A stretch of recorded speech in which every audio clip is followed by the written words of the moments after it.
Welcome to the Ontario Mortgage and Real Estate Insights Podcast, your go-to source for the latest developments, trends, and regulatory changes in the industry.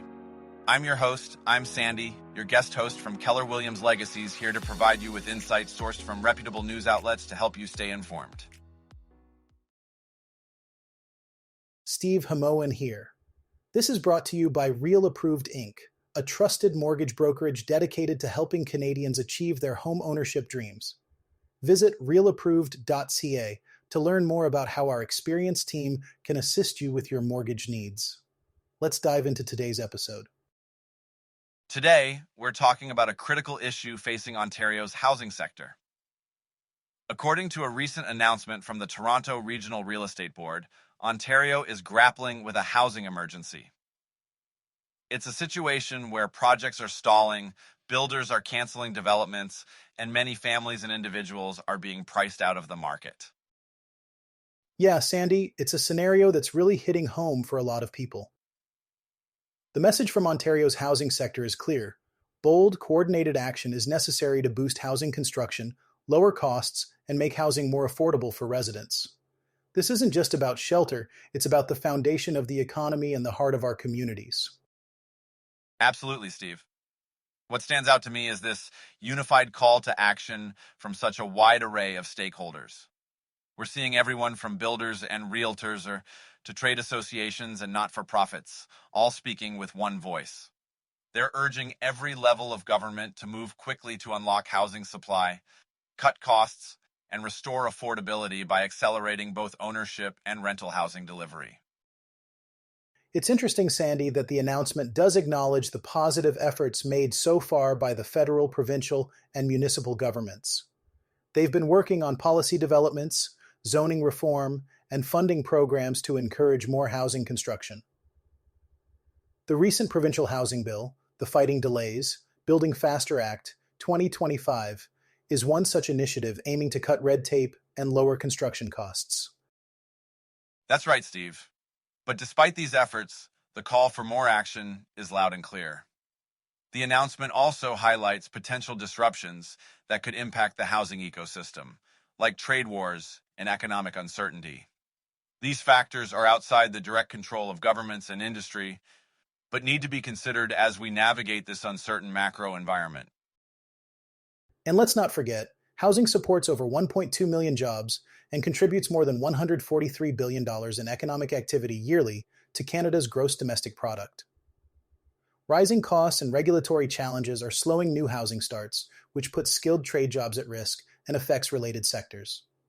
This is why a united focus on delivery is crucial to protect jobs and support innovation.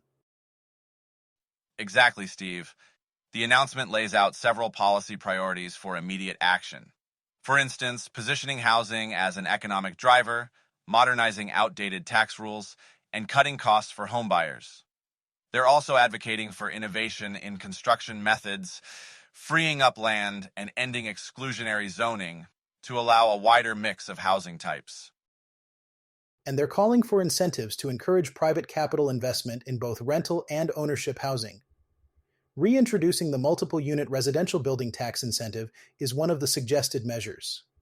The sector is ready to partner with the government to reignite momentum, rebuild confidence, and restore affordability through partnership, innovation, and investment.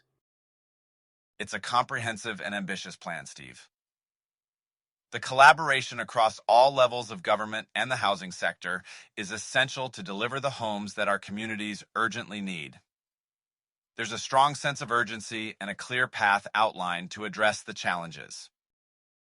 In a surprising turn of events, Ontario's largest ever disciplinary case against a home builder has come to an abrupt end. The Home Construction Regulatory Authority, or the HCRA, has dropped all charges against Briarwood Development Group, a developer accused of extracting more than $18 million in additional payments from 142 pre-construction homebuyers. That's right, Steve. This case has reignited the debate about the province's ability to protect consumers in a housing market that's becoming increasingly volatile. The regulator's case collapsed amid a lack of evidence, which is concerning.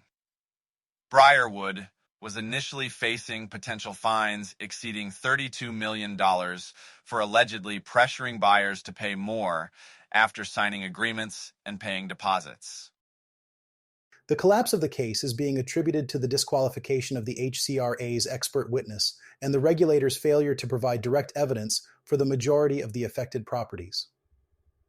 They presented evidence for just 14 of the 142 properties and relied on testimony from only 6 buyers. That's a major shortfall in evidence. Absolutely, Steve. Toronto real estate lawyer Bob Aaron, who has represented some of the buyers, has called the outcome a horrible precedent for future buyers. He emphasized the importance of buyers having the confidence that what they sign for is what they'll get. It's a sentiment that resonates with many in the industry. And with the HCRA unable to secure accountability, buyers and brokers face ongoing uncertainty. For instance, Jagat Patel, a buyer who refused to pay an extra $175,000 for a home in Stayner, expressed frustration at the lack of regulatory enforcement. This situation is likely to lead to heightened due diligence requirements and more complex consultations for brokers. That's a good point, Steve. The outcome may also erode buyer confidence in regulatory protections. This could potentially slow down pre-construction sales and increase the risk profile for mortgage lenders and insurers involved in these transactions. It highlights the need for brokers to adapt by providing more comprehensive risk disclosures and closely monitoring regulatory developments. Indeed, Sandy. There are also calls for reform intensifying. MPP Tom Rakočević, the New Democratic Party critic for public and business service delivery and procurement, has questioned the HCRA's ability to gather sufficient evidence. He's suggesting that perhaps changes in the HCRA's team and staff are necessary to carry cases like this forward effectively. Meanwhile, buyers like Patel are left weighing costly litigation as their only remaining option. And let's not forget, the HCRA recently faced criticism in a report from Ontario's Auditor General. The report found that the agency's licensing and oversight left new homebuyers vulnerable to risky builders and vendors, which only adds to the urgency for reform.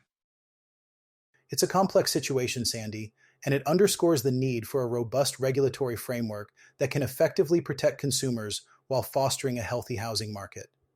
As always, we'll keep an eye on these developments and continue to provide our listeners with the insights they need to navigate these challenges. Steve, as we continue to see a decline in residential housing prices in Canada, particularly in Toronto, it's interesting to note that commercial real estate values have remained stable. This is despite the overall economic fluctuations and interest rate hikes by the Bank of Canada.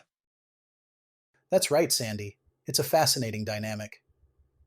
While homeowners are feeling the pinch with an average price drop between 10 to 15% since early 2022, commercial properties seem to be holding their ground. This stability in the commercial sector is attributed to balanced market fundamentals and the consistent support of capital. The resilience of commercial real estate amidst these economic shifts really highlights its role as a stabilizing force in the market.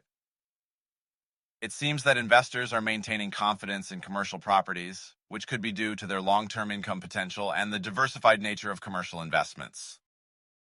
Absolutely, Sandy. Commercial real estate's ability to attract and retain capital is a key factor here. It offers a hedge against inflation, which is particularly appealing when residential markets show volatility. Plus, the demand for retail and office spaces has shown some positive trends recently, contributing to this stability. And it's worth noting that, despite the challenges in the residential sector, the commercial market's steadiness might provide some much-needed balance to the overall real estate landscape in Toronto. It could help offset some of the economic pressures that are currently affecting homeowners and potential buyers. Precisely, Sandy. The commercial sector's strength can indeed act as a buffer. As demand for retail space turns positive and office leasing accelerates in certain regions, these factors underscore the potential for growth and recovery in the broader market. It's crucial for investors and stakeholders to recognize these trends and adjust their strategies accordingly.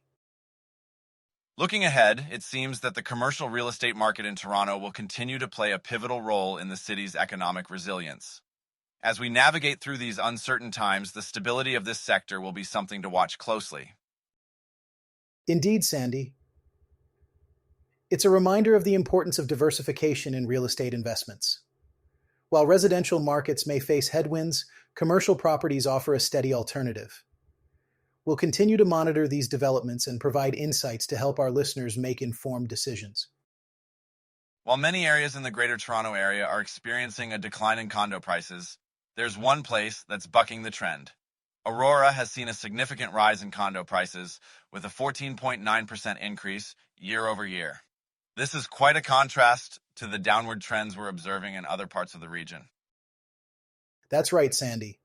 The average condo price in Aurora has jumped to $717,800, which is an increase of $92,800 from last year. This leap is partly due to the scarcity of new condo developments in the area compared to others. With fewer new units coming online, the existing ones are seeing a surge in value. It's fascinating how a few luxury condo developments can shift the balance in local prices so dramatically.